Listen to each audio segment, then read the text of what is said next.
सिर्फ उन गोपियों को सुनाई दे रही है जिन गोपियों के साथ प्रभु रास करना चाहते हैं। जिन गोपियों का चीर चुराया था सिर्फ उन्हीं गोपियों को सुनाई दे रही है। कैसी सुंदर मुरली बज रही है। आइए हम लोग भी सुखदेव जी के शब्दों में सुनते हैं।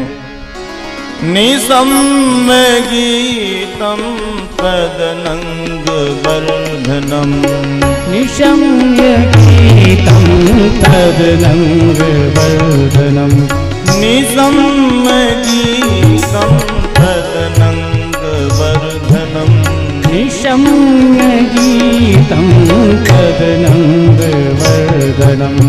ब्रज श्रियः कृष्ण गृहीत मानसा, ब्रज स्त्रियः कृष्ण गृहीत मानसा, ब्रज श्रियः कृष्ण गृहीत मानसा, ब्रज स्त्रियः कृष्ण गृहीत मानसा।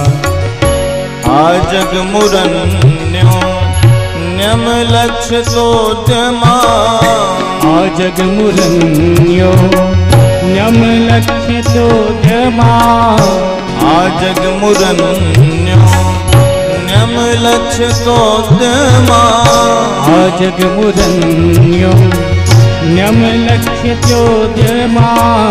सयत्र कांतो जब लोल कुंडला, सयत्र कांतो जब लोल कुंडला।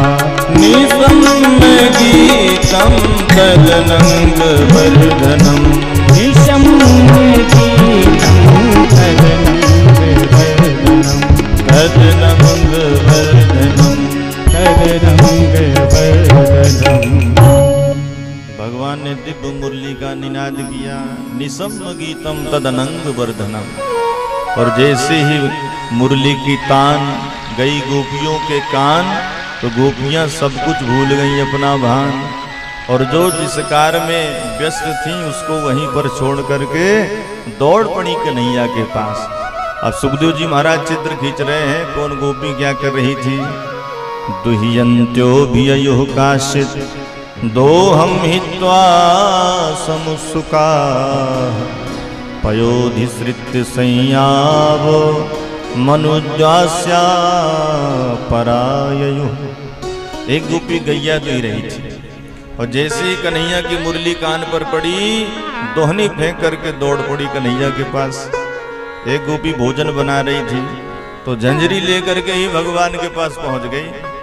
एक गोपी अपने बच्चे को स्तनपान करवा रही थी तो बालक को छोड़ करके और दौड़ पड़ी श्याम सुंदर से मिलने के लिए। एक गोपी जाने लग गई तो उसके पति ने रोक लिया, तुम कहीं नहीं जा सकती। दरवाजा बंद कर दिया, कुंडी लगा दी। अब वो तो बेचारी घबरा गई कि मेरी सब गोपियां पहुंच जाएंगी कन्हैया से मिलने के लिए, मैं क्या करूं। तो वहीं कमरे पर बैठ करके अपने योग के द्वारा, आत्मा के द्वारा गोपी सबसे पहले जाकर के भगवान के पास पहुंच गई।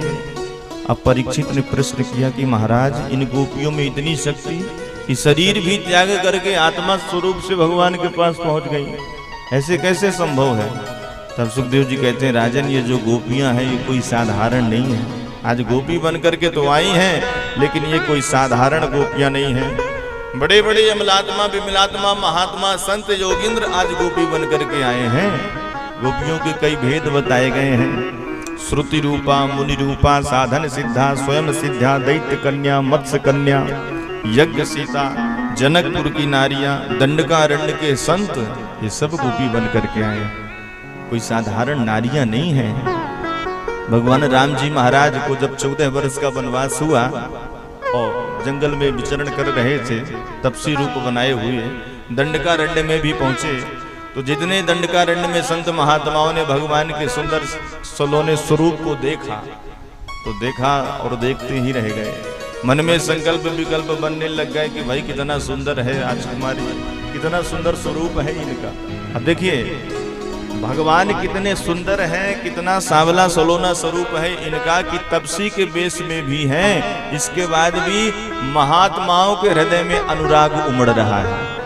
संत महात्मा मन में विचार कर रहे हैं कि ऐसा सुंदर स्वरूप हमें आलिंगन करने के लिए मिल जाए, अगर स्त्री रूप में बन करके हम इनकी सेवा करें, जैसे जानकी कर रही हैं ऐसे हम भी करें, कभी ऐसा समय आएगा।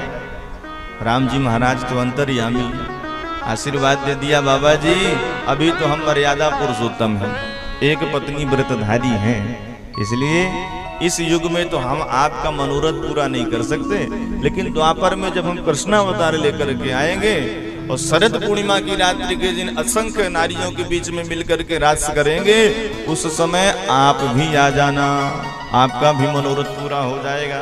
तो ये जितने दंडकारण्य के संत बड़ी बड़ी दाढ़ी बनाए हुए रखे थे, आज सब गोपी बन करके आ गए भगवान के साथ रास करने के लिए।